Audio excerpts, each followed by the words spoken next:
J'avais très envie, vu que je suis passionnée de cuisine, d'écrire un livre et de proposer donc énormément de possibilités d'accommodement pour des ingrédients assez, ma foi, simples. Et en fait, je cherchais une idée vraiment originale, justement, de présenter mes idées culinaires. Et je me suis rendu compte que finalement, il n'existait pas encore de livre qui alliait vraiment le côté décoration avec le côté culinaire. Et donc, j'ai eu l'idée de proposer une sorte de mise en scène gourmande de toutes mes idées. Donc j'ai fonctionné par thème. Donc il y en a 12 en tout qui reprennent soit chacun un événement de l'année un petit peu particulier. Bon, bien sûr, il y a les plus classiques comme Noël ou Pâques, mais également le Nouvel An russe, ou alors des thèmes un petit peu plus spécifiques comme un buffet entièrement bio. Ça, c'est mon côté écolo qui ressort, auquel je tiens beaucoup. Donc c'est plus qu'une déco simplement de table.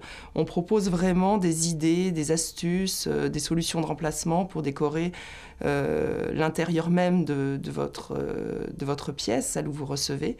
L'idée également de ce livre, c'est de proposer des formules entre guillemets apéro-dînatoires. Alors c'est vrai que c'est très à la mode et justement je voulais proposer autre chose que la formule quiche, salade, plateau de fromage, parce que ça c'est vu et revu.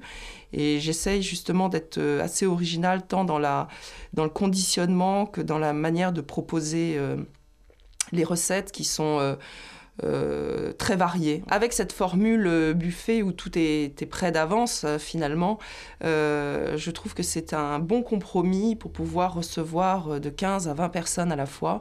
Et surtout quand on est en ville ou qu'on ne dispose pas d'énormément de place, c'est bien plus pratique de faire des apéros comme ça, dînatoires. Finalement, on va investir beaucoup plus de temps à préparer une soirée, mais ne vaut-il pas mieux inviter 20 personnes d'un coup et vraiment mettre les bouchées doubles, c'est le cas de le dire, plutôt qu'organiser 3 à 4 dîners par mois où on reçoit juste 2 ou 4 personnes parce que justement on manque de place. Je pense qu'au final, on s'y retrouve et en plus, on s'amuse beaucoup plus.